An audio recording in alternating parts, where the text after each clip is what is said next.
si Senator Vince Dizon. Senator, hindi naman senator, DPWH secretary yan. Parang naubusan ng bala ha. Oo. Sige, tuloy mo. Napansin mo, tahimik si senator ngayon? Tatakbo ba siya? Ha? Boboto pa naman kita. Parang nanahimik si senator, pansin nyo? Kahapon meron siya. No, parang no? Nandun siya sa auction. Nandun siya sa yun daw ang patunay na talagang makakamit na natin ang hustisya. Anong kinalam mo sa auction? Nandun sila. Hindi sila tahimik, nandun sila. Kayo talaga. Bakit? Substandard ba ang Rolls Royce? Ha? Hindi ko sure kung substandard ang Rolls Royce. Eto mga kadonatics, natatandaan nyo bang tinuligsa ni Senator Loren Legarda yung Dolomite Beach? Ha? Sinabi niya doon talaga na walang silbi. Ha? Walang magandang maidudulot yung Dolomite Beach mga kadonatics. Nako, today! O kahapon ata mga kadonatics, I'm not sure. Dinala siya ng kanyang anak na si Congressman Leviste. Alam naman natin si Leviste mga kadonatics ay talagang matapang din. Parang si Kiko Bersaga. At doon mga kadonatics, napahanga siya sa Dolomite Beach. See, tingnan nyo mga kadonatics, yung mga taong ngaw-ngaw ng ngaw-ngaw lang, tahol ng tahol mga kadonatics. First time pa palang nabisita yung Dolomite Beach. Yan yung mga taong ganyan mga kadonatics. Ngaw-ngaw ng ngaw-ngaw, hindi alam kung ano talagang totoong nangyayari. Ganyan din mga kadonatics yung mga liderato natin. Ngaw-ngaw ng ngaw-ngaw lang, pero hindi talaga alam kung ano yung totoong nangyari sa baba nila. At Ted Filon, tinawag na senator daw si Vince Dizon. Nako, tatakbo ba? Bakit kaya mga kadonatics binira? Binira talaga. Pati yung ICI, damay-damay na. Ganyan mga kadonatics. Talaga naman itong si Vince Dizon mga kadonatics. May epal. Ewan ko anong nangyayari ngayon. Eto, panoorin na natin. Ang dami ko ng daldal. Eto mga kadonatics. Panonoorin muna natin yung sinabi ni Loren Legarda sa news mga kadonatics na wala talagang silbi yung Dolomite Beach. Wala raw saysay ang Dolomite Beach sa Manila Bay para kay Senador Loren Legarda. Sa isang pahayag po sinabi ng senadora na mula pa noong simula ang proyekto, hindi niya nakita ang kahalagahan nito. Dagdag pa niya, okay lang ang beautification basta may basehan sa siyensa. Pero ang Dolomite Beach ay hindi dapat iginawa. Matatanda ang sinabi po ng MMDA na naging dahilan ito ng baha sa Taft Avenue dahil po yan sa pagsasara ng tatlong drainage outfalls. Kabilang na po dyan ang Fara, Remedios at Estero San Antonio Abad. Ang Dolomite Beach Project ay sinimulan niyan noong 2020 sa panahon niya ni dating Pangulong Duterte at nagkakahalaga ng 389 billion pesos. Right? Yan talaga yung sabi niya mga kadonatics. Tingnan mo naman. Hindi pa pala nabisita yung Dolomite Beach mga kadonatics ay talagang tumatahol na. At alam naman natin kung gaano kasaya yung mga Pilipino na sa wakas nawala yung basura doon at nalinis yung Manila Bay mga kadonatics. Pero itong mga politiko na hindi man lang nabisita or tumapak sa Dolomite Beach mga kadonatics, sila yung ngaw-ngaw na ngaw-ngaw. Napaka-inggitera talaga. Ayaw nila mga kadonatics na umasenso ang Pilipinas under sa kanilang mga kalaban. Yun. At eto, today, or I'm not sure, dinala na talaga ni Leviste. Alam niya kasi mga kadonatics na galit yung mga tao sa kanyang nanay. Dinala niya mga kadonatics. Basahin natin yung report November 24, I think, today, right? Today is 24, Monday, right? Okay. Siguro some words are missing or cut, mga kadonatics. Pero okay lang yan. Makinig lang tayo. Representative Leandro Leveste takes Loren Legarda for a walk in Dolomite Beach. So beautiful and so clean. Okay. I took my mom earlier for her first time at Dolomite Beach. So nice and so clean. Good thing there are these outings open to all families. Thank you, Mom, for your support today at Dolomite Beach. So, sinuportaan na ni Loren Legarda yung Dolomite Beach mga kadonatics. Paano yan? Paano na kokeri doon? Gusto mo pa namang imbestigahan na talaga mga kadonatics itong Dolomite Beach. Nako! This is the message shared today by Congressman Leandro Leveste, along with the posting of a photo of his mother and daughter walking on the famous Dolomite Beach in Manila Bay. See? All you need to do is step on it, mga kadonatics, and then see for yourself kung ano talaga ang resulta, ano talagang impact sa mga tao bago ka magpa-imbestiga ko kay Ridon. At buti na lang itong si Loren Legarda, mga kadonatics, in her humility na bumisita sa Dolomite Beach. This visit is not worthy, as Senator Loren Legarda, a renowned environmental advocate, has recently given strong criticism of such a project, especially after MMDA linked Dolomite Beach to worsening flooding on Taft Avenue. But this Sunday, Kong Leveste himself drove his mother to the spot, a personal, serene opportunity for Loren Legarda to see firsthand the state of the beach, the cleanliness, and the rush of families enjoying the baywalk. Okay, so this is kahapon. Ngayon lang pinost. Okay. During their visit, Leveste emphasized the importance of having public spaces open to all. For Legarda, who has long been known for promoting environmental protection, actually going is a chance to see the project's impact from the perspective of ordinary Filipinos. Di ba? Ganyan, mga kadonatics. Families seeking cheap, safe, and open hangouts. Despite controversies, Dolomite Beach has undeniably become popular as an urban escape for many families, especially on weekends. This is the exact point. Leveste said that such places, when properly managed, have value to livelihood and mental well-being of the people. See? Look at that, mga kadonatics. This is what we wanted to these politicians. Hindi lang daldal ng daldal behind the scene o sa social media, mga kadonatics. Kundi, they have to go down, mga kadonatics, para malaman talaga nila kung ano yung totoong nangyayari. I doubt kung itong si Koke Ridon, mga kadonatics, nabisita na yung Dolomite Beach. I doubt, mga kadonatics. Baka ang layo sa Dolomite Beach yung tirahan niya. Nagpapasikat lang talaga. Ay talagang inatake yung mga Duterte. At gusto pa niyang paimbestigahan yung flood control sa Davao, pati yung Farmally. Farmally, sa panahon ni Tatay Digong. Is it not obvious na ay talagang pamumulitika lang yung ginagawa ni Koke Ridon ng mga kadonatics? Di ba? At ang sabi niya pa, walang walang pamumulitika dito, pagkabugok talaga. Ay nako, naka-stress, di ba? Ayun. Ito, mga kadonatics, comment down below kung anong sa tingin nyo. Bumalik na ba yung tiwala nyo kay Loren Legarda or may doubt pa? Well, for me, mga kadonatics, I think she is being neutral. Yan talaga yung gusto niya neutral lang. Kaya I respect her freedom of expression. Ito, mga kadonatics, panoorin natin si Ted Filon. Nako, grabe ang banat niya kay Vince Dizon. Ito, panoorin natin. Si Senator Vince Dizon. Senator, hindi naman Senator. DPWH Secretary yan. Parang naubusan ng bala, ha? Oo. Sige, ituloy mo. Napansin mo, tahimik si Senator ngayon? Tatakbo ba siya? Kahapon sabi Senator, niya. di ba nangako ka, pupunta ka ng Leyte, tsaka ng Samar, at tsaka ng... Kudos pala kay Clem channel for editing this video. Thank you. Paggamit mo na. Ilocos para mag-inspeksyon. Baka na-busy. Senator? Boboto pa naman kita. Parang nanahimik si Senator. Pansin nyo? Kahapon meron siya. Parang Nandun siya sa auction.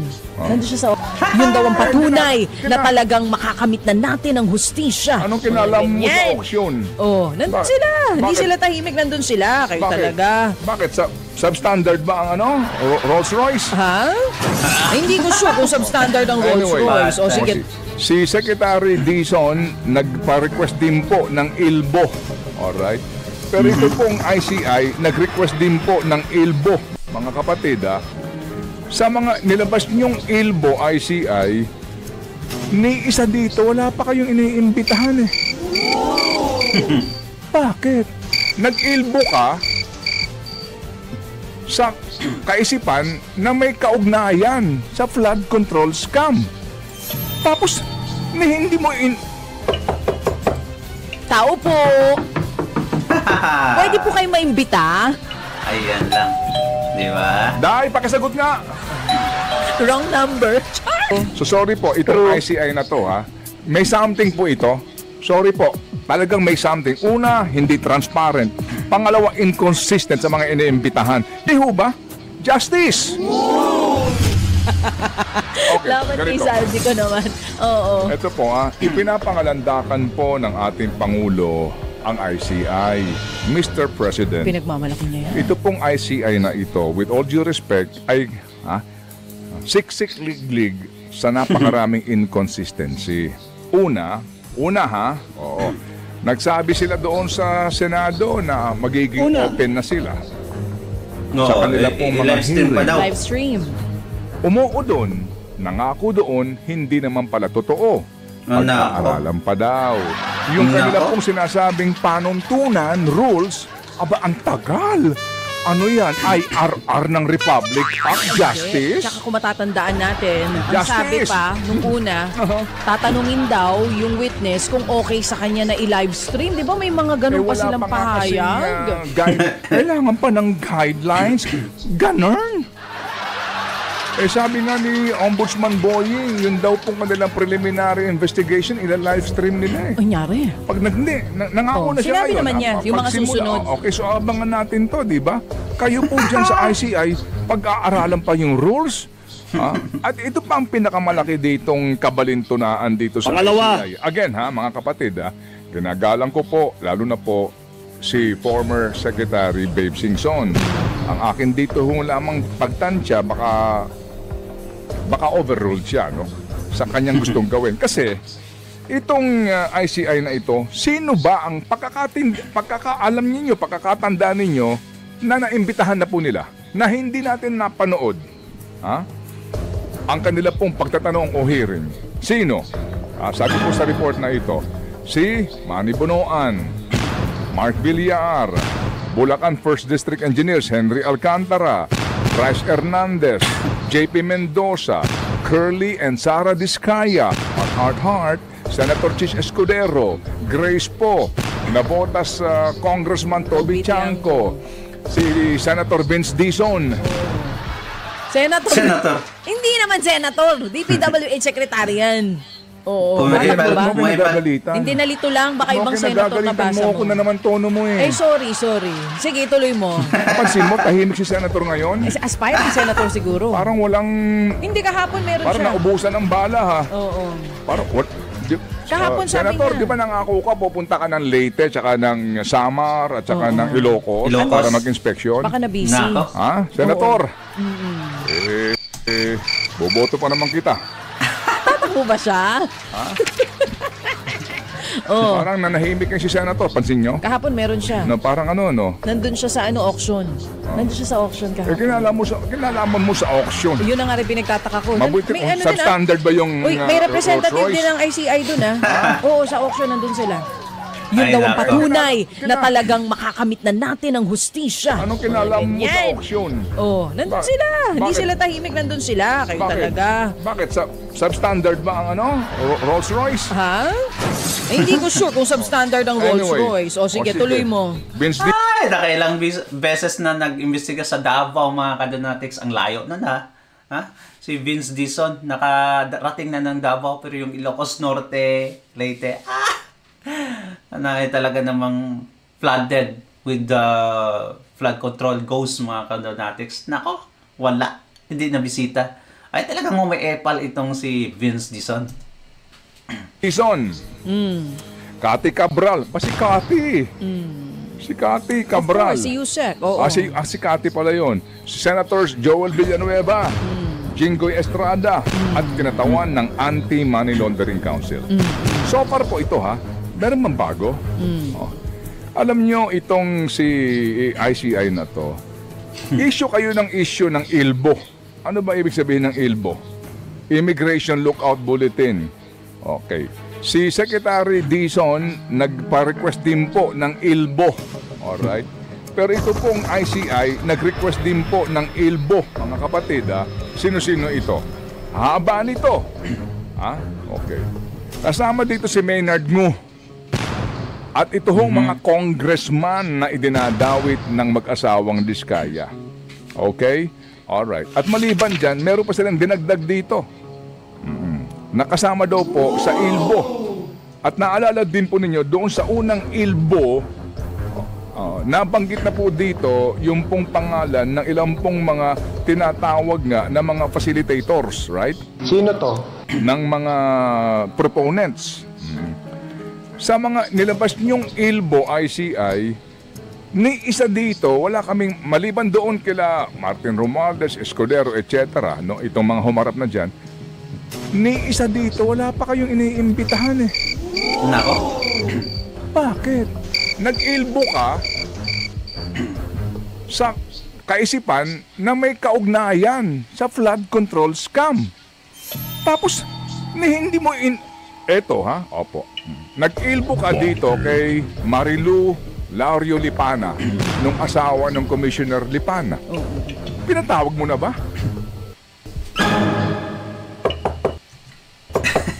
Tao po! Ngayon, may naglunsad sila ng Oplandakip, mga kadunatics, para sa mga DPWH officials at engineers. Ay, grabe! Parang mga criminal yung dinakip nila ng mga small-timer, mga kadunatics, na contractors.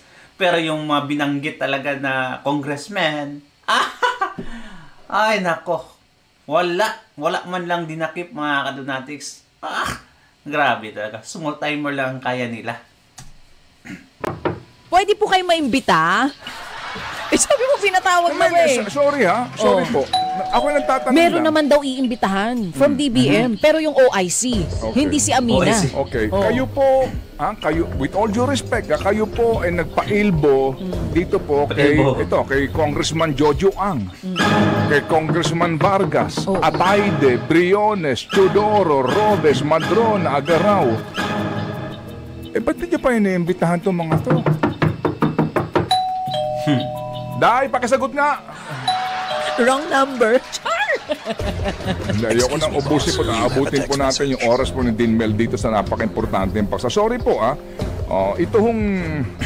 itong kanilang panibago pong request ng ILBO, November 19. Okay. Sino-sino po ito? Okay. Mga taga DPWH. Okay.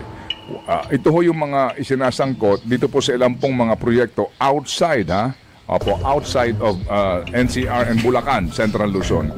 Pero dito ho, mga kapatid, wala din sinasama nitong mga sinasabi na mga intermediaries. Asa na yung Bersamin dito? Asa na po yung isa pang assistant nitong si Saldico?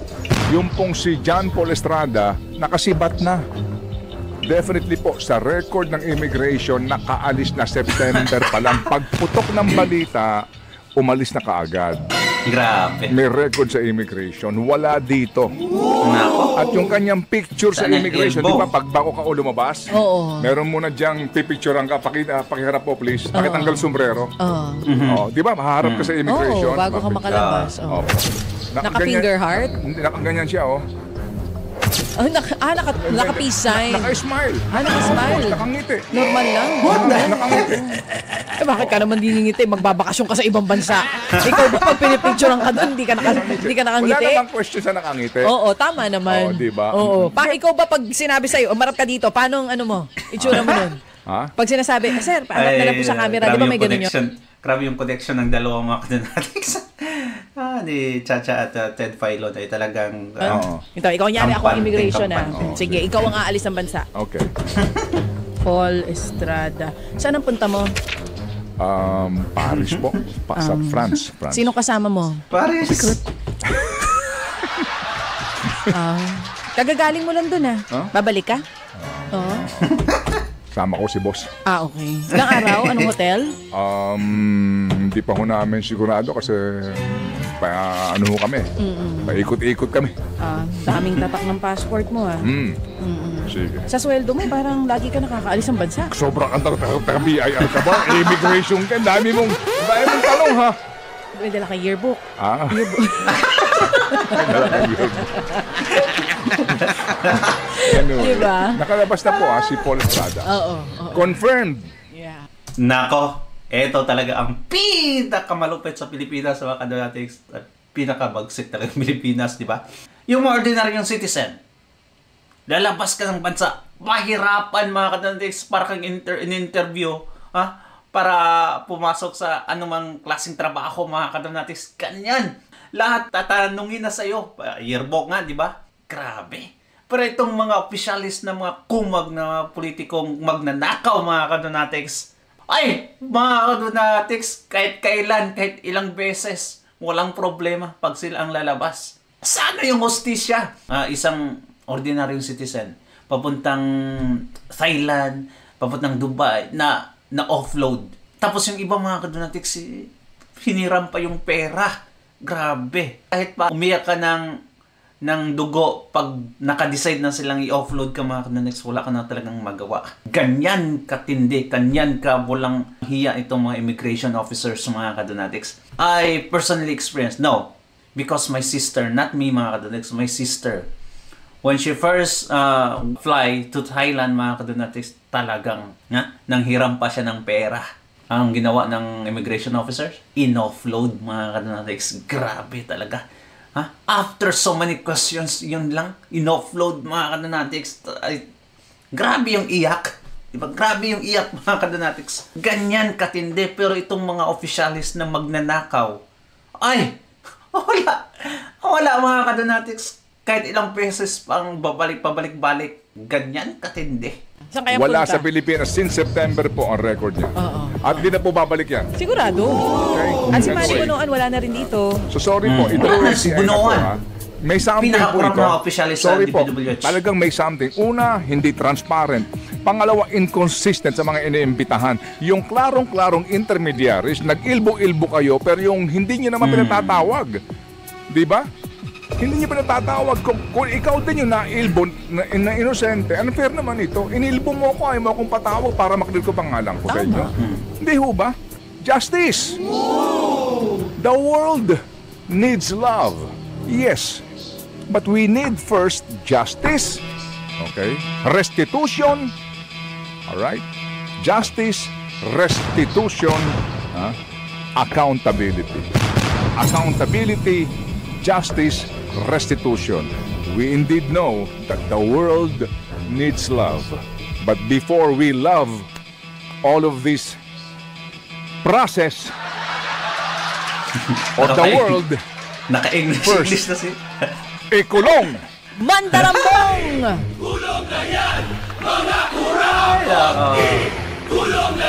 Hindi na napigilan ni Ted Filon eh. Naka-English tuloy. Ay, grabe. Ganyan. Comment down below mga kadonatics kung isa kang OFW na nakaranas ng pamamalupit. Panggigipit ng immigration officers. Kasi ganyan yung mga nangyayari ngayon. Biruin mo, Bunuan mga kadonatics. Ang top official ng DPWH. Ay talagang nakalabas ng bansa mga kadonatics. Hindi na babalik. Kasi may atraso sa Pilipinas. Tapos may ILB pa daw. Immigration Lookout Bulletin. Ay, tako. Anyway, comment down below mga kadonatics at babasahin natin yan. God bless you and please subscribe to my channel and like this video. Share mo na din mga kadonatics baka makatulong sa iba. God bless you. Ingat. Bye-bye.